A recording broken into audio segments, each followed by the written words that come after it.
to the Turn On Your Inner Light show. It's time to stop just surviving, and it's time to begin to thrive. It's time to live happier and healthier. Turn stress into strength. Noted author Debbie Mandel will show you how to move beyond personal doubts and fears and into positive perception to turn on your inner light. Here's your host, Debbie Mandel.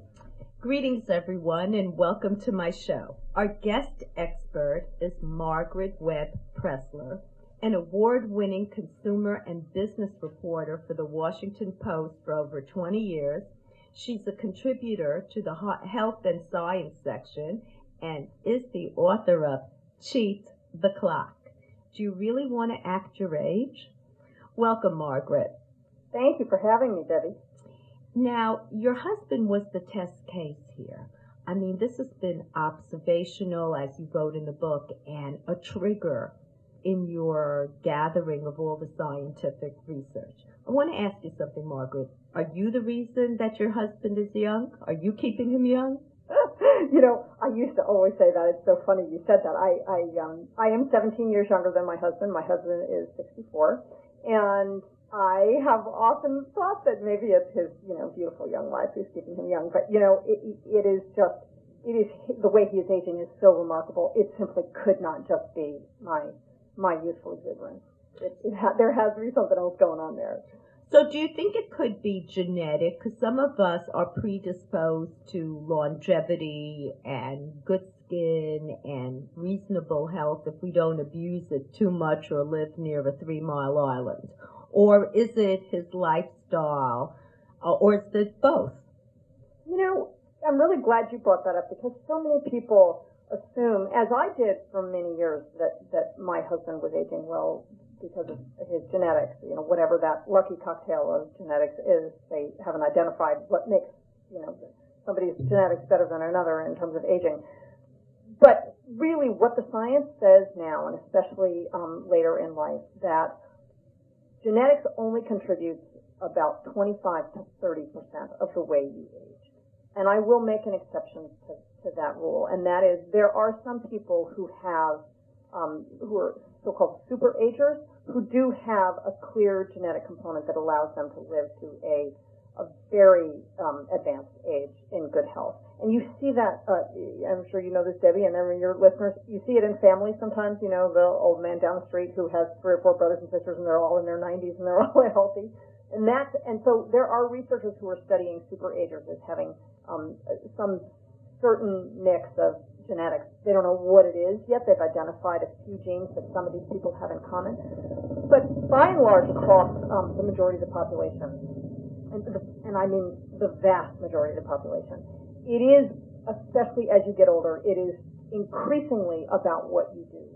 And starting at, in your 4th or 5th decade, it's about 70% what you do. That gives us a lot of hope and a lot of control, because some people say, well, but let me ask you this. What if a person has a genetic disorder, like an inflammatory one, like rheumatoid arthritis? That kind of ages a person, I think, no matter what he or she does. First one hip goes, then the other hip goes, and so forth. And pain, nothing like chronic pain to age a person, or being a caregiver to someone. There's no question. So how do we turn back the clock if someone has chronic inflammation, genetically so, and they have medications, but they're pretty tough, and some of them have a slew of side effects, like if you don't get a stroke or a heart attack from them, consider yourself lucky. Right. And then what if you're a caregiver to someone with Alzheimer's, and you can feel yourself aging by the moment because you're lost in a madhouse? Right, and I have actually something to say about both of those issues. They're 2 separate issues, and I think they're really good points, because people do have a tendency to think it's hopeless for me. I've got this condition, whatever this condition I have. And really, what the research has found when it comes to aging is so multifactorial. There are so many different, and there's just such a dramatic amount of new research in terms of what the scientists really understand now about how aging is happening at the cellular level. And they really understand that it's happening through a bunch of different mechanisms within our cells.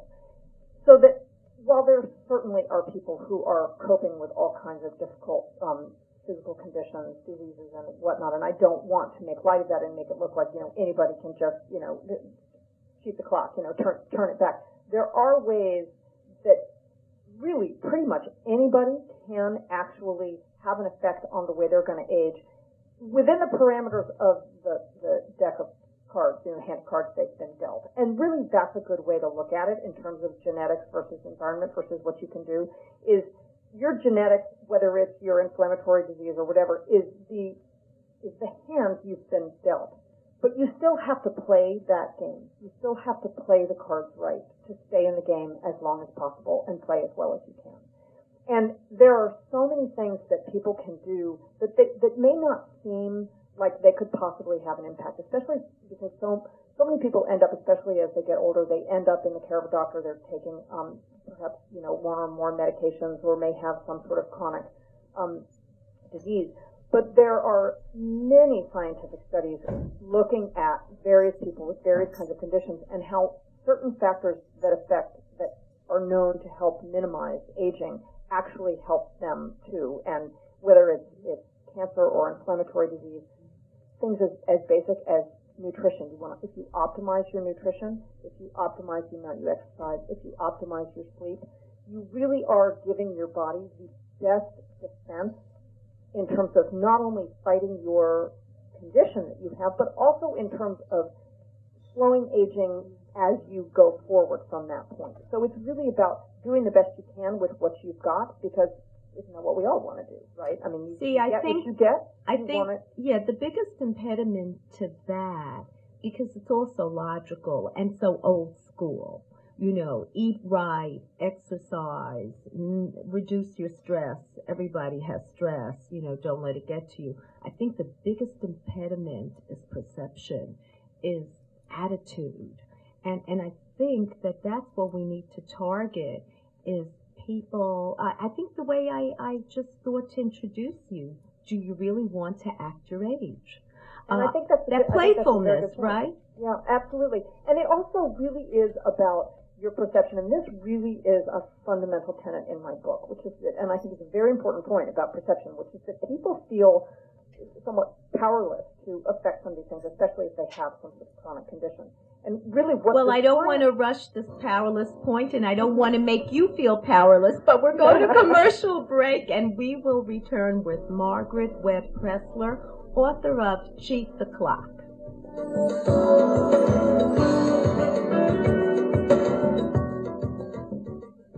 Now you can take Debbie Mandel home with you. Her book, Turn On Your Inner Life, Fitness for Body, Mind, and Soul, will help you decompress with healthy, positive, concrete solutions. Common life challenges are presented so that you can quickly find the help you need. Emotional tips, original meditations, and a fun and easy-to-follow fitness workout for each mindset. This revolutionary new method will help you rewire mind and body to take back your power. Get it on Amazon. Are you overwhelmed with the burden of taking care of children, parents, or both? Are you taking care of everyone else except yourself? It's time to change your habits and re-energize. Debbie Mandel gives you an innovative and easy-to-follow program for good health and happiness. In her magical new book, Changing Habits, The Caregiver's Total Workout, Debbie Mandel shows you step-by-step how to find the optimal balance between giving and receiving and guides you to exercise and eat right to take care of yourself. What are you waiting for? Read Changing Habits and start training for your life. Life does not need to be a burden. Get Changing Habits, The Caregiver's Total Workout on Amazon.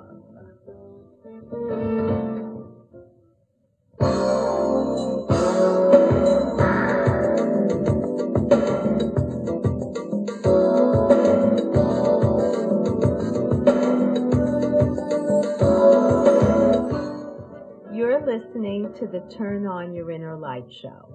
I'm your host, Debbie Mandel, and I'm speaking with Margaret Pressler, and she's the author of Cheat the Clock.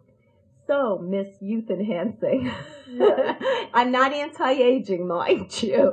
I'm for aging, but youth enhancing expert.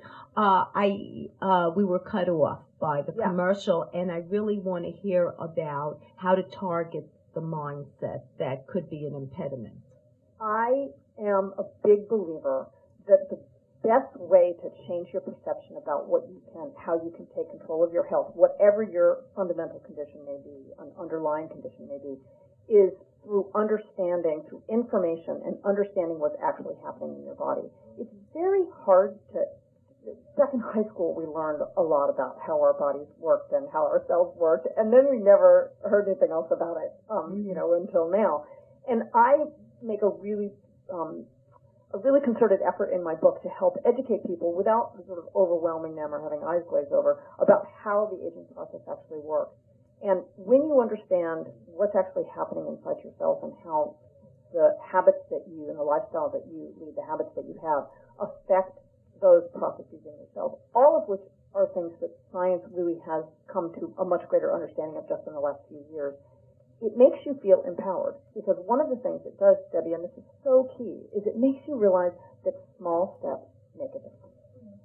You don't have to, people feel, especially if you're stressed, and you talked about being a stressed caregiver, and stressed caregivers are well studied, actually, in the field of aging, because they do tend to age faster. They die sooner. They have a higher risk of mortality. I think Dr. Christakis from Harvard, he's a social worker, made that point eloquently years ago. And when you're in the midst of all that, it's hard to just stop and say, okay, I'm going to go exercise. I'm going to go work out, because you think I have to go, I have to go to the gym. Our whole mindset in our culture is you have to, exercise for 40 minutes. Or and if you're depressed, you see, you're depressed. Yeah, you're fatigued. When you're depressed, you're fatigued. You're mired as a caregiver in the sadness and hopelessness. So you don't have you need someone to maybe inspire you, but you can only motivate yourself. But how great would it be to know, to actually, read the science, to know that a 10-minute walk actually is pushing immune cells out of your marrow into your blood, so that your immune system is working better for 3 or 4 hours. And that is helping with inflammation. It's helping you fight off And colds. if you cut out sugar, because sugar knocks out the immune system too. So let's do a synergy here. I like your point, and I like the way you are advising people to take those small steps to reach giant gains, so to speak. So you cut out some sugar, and have fruit and so forth. Have a little chocolate. That's my advice. Yeah, and always good advice. Very, very Dark good. chocolate is better. Yes, yes, I agree. And then take a 10-minute walk, and you'll also move stress out of your body, because that's the way we were designed, to rid stress out of the body through exercise and movement, kick up your lymph system. So that sounds like a wonderful synergy, but you very well know that someone who is in the throes of an upset or whatever reaches for junk food and fatty, sugary foods, and those foods do work in the short term. But what happens is, according to the science, that person's brain changes. And now we have an addiction and a craving, and that person might be trapped now. So how do we untrap the person? And it's really interesting you said that, because my husband was very much in a situation like this when he was overwhelmed. He has his own law practice, and he has several lawyers who work for him, but he was at a stage of growth where, a lot of people who own businesses, and the law practice is the same way, where there was too much work for he and his partner, and he had to hire more workers, but he didn't yet. It wasn't big enough yet to hire any people. It was just, he was working 7 days a week for a year. It was very, very, very difficult, and he was really depressed when he was at home, because he had no life. And it's hard to work that much and not have any downtime, and it was hard on me, and it was hard on us. And that was around the time that he just said, I'm going to start doing 5 minutes, just 5 minutes. And he was coming home and, having a glass of wine and eating pile of cheese puffs, and none of which was doing him very much good. And so it really was the power of that small step. There were 2 things that he did, and it was understanding that a small step could make a difference. He did a little bit of reading about it, but he had read an article about watermelon, of all things, and how watermelon is good for you. He was concerned. He had a brother who died of cancer, another brother who had some heart trouble. He was very concerned that something could happen to him, being as stressed out as he was. And he had read an article about watermelon, that watermelon is very good for you, that it has these, unique attributes because of the amino acids it contains. And he's right, he does. But he asked me to buy some watermelon, so I bought some watermelon. Of course. And he started eating it, and he was doing it really sort of, to self-medicate. But he liked the way it made him feel, because it was a different kind, it was a different kind of food, different than eating cheese puffs or junk food or cookies, right? And after doing that for a little while, he felt good about it. And so then he started exercising for 5 minutes at a time. Debbie, I'm serious, for 6 months, he did 5 minutes. And I had a baby and a toddler, and I thought, are you kidding me? Is this really, really worth it? Seriously? When you could be holding a baby. and walking with the baby, great exercise. I could have come up with a list of 10 things I could have had him do in those 5 minutes. But darned if that 5 minutes didn't then turn into 10 minutes. And why? Because it made him feel better. And feeling better helped him deal with the stress. And it became a positive cycle rather than a negative cycle. I am just so amazed at how organically that transition began for him. From really, it was a pretty tough period, for a really tough period. Now, he wasn't caring for a parent with Alzheimer's, but I got to tell you, it was a rough time for a while there. And so I have really put a lot of information in my book about, how small things make a big difference. I love that. Just knowing they were very pragmatic, Margaret, and it kind of reaches out to people to say, who doesn't have 5 minutes? And if you don't have 5 minutes, there's something seriously wrong. And 5 minutes here and 5 minutes there add up. You feel good when you do something good for yourself.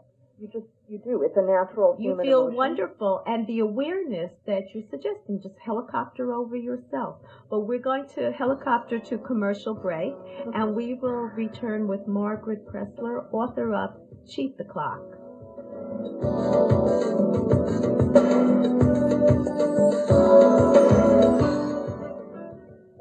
Dear listeners, I'm excited to tell you about my new book, Addicted to Stress.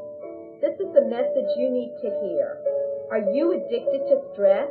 Do you do it all while everyone depends on you? Where's all this pressure coming from? It is coming from inside you. This is why my publisher, John Wiley, asked me to write Addicted to Stress, a woman's 7-step program to reclaim joy and spontaneity in life. This fun-to-read book teaches proven strategies to reclaim your life, silence your inner critic, build a healthy body, and refrain your thoughts to change your life for the better. Dare to be happy without the guilt. Addicted to Stress is easy to get. It's available at Barnes & Noble and other fine bookstores everywhere. You can also buy it at Amazon and other online retailers.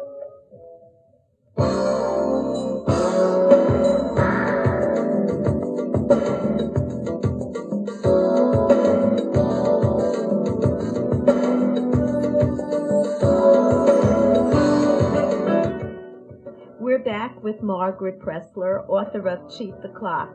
Now, Margaret, you can add this to your, if you write expand on your book, go to the next level. I would suggest you recommend gardening as a way to cheat the clock. First of all, you're rooted in reality. Second of all, when you get involved in a hobby, I call that creative compensation. So you lose track of time, and then you don't have any age. And gardeners exercise, and they have a moving meditation. They can reap what they sow. I mean, everything's in there, And I could not agree with you more. And we have the natural rhythm, right, to reset, like your husband who was so immersed in his work, and rightly so. He had to do what he had to do at the time. Our identities are tied in. We lose that natural rhythm. Now, why did you call the book Cheat the Clock? And there's the beat the clock. Why can't we get along with the clock?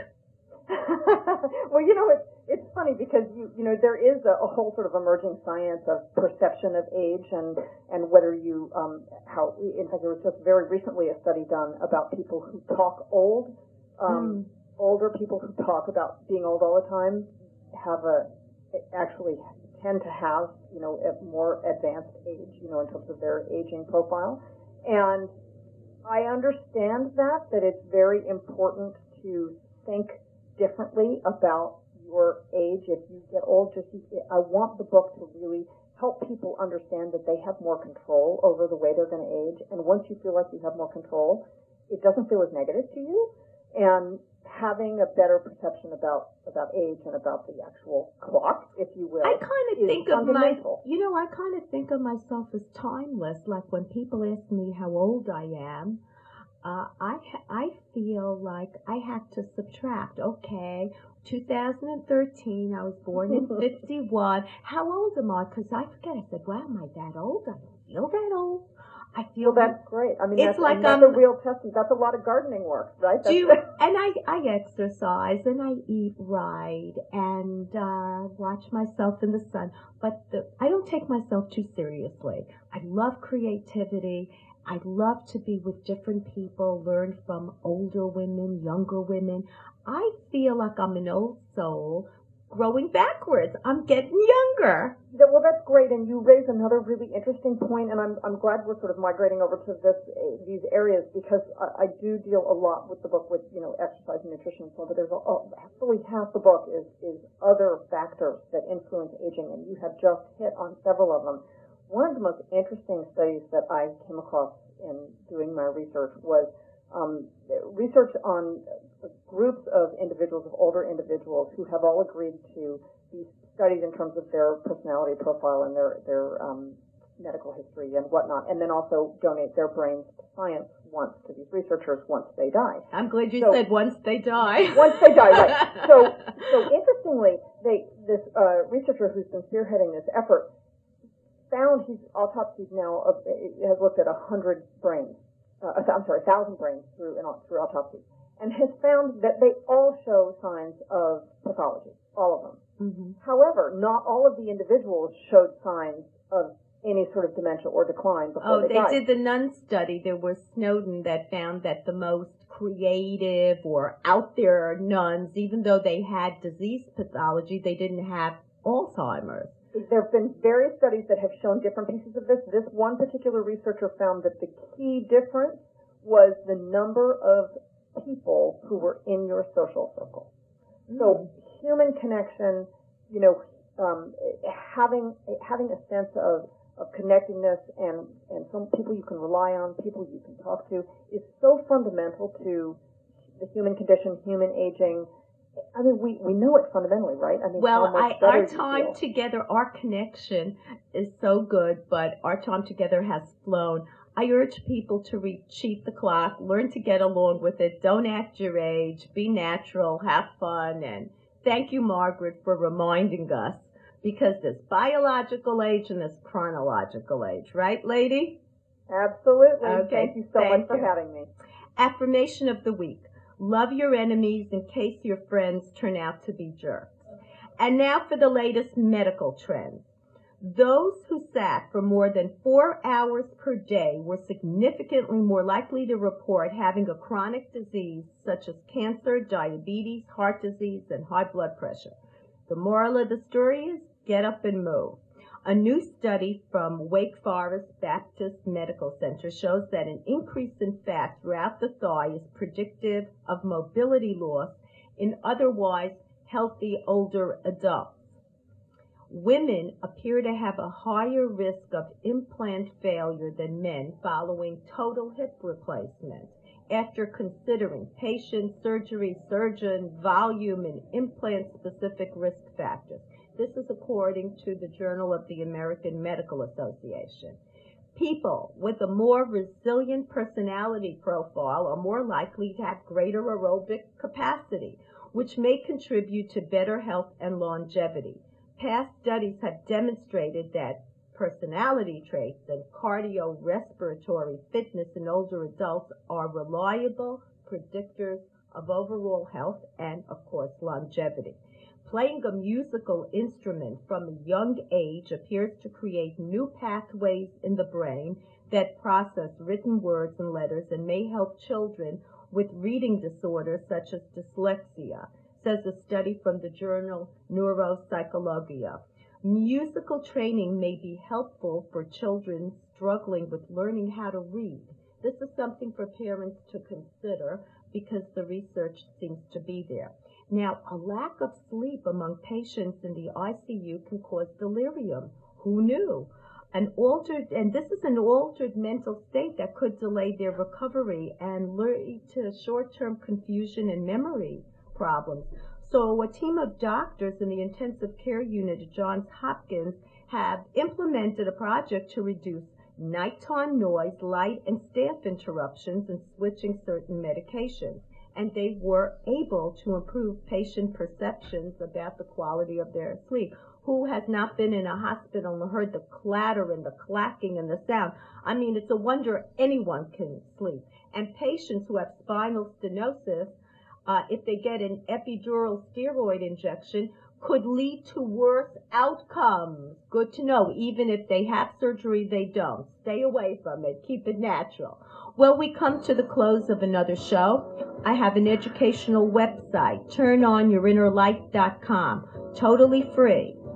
All the radio shows with the guest experts are archived for your listening pleasure. Just click on a link, you go right into YouTube and hear the interview that tickles your fancy or helps you out.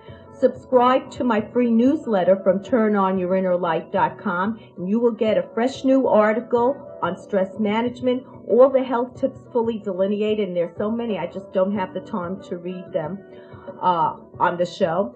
And you will get a heads up on the latest radio show. And just click on the link, and there you go into YouTube.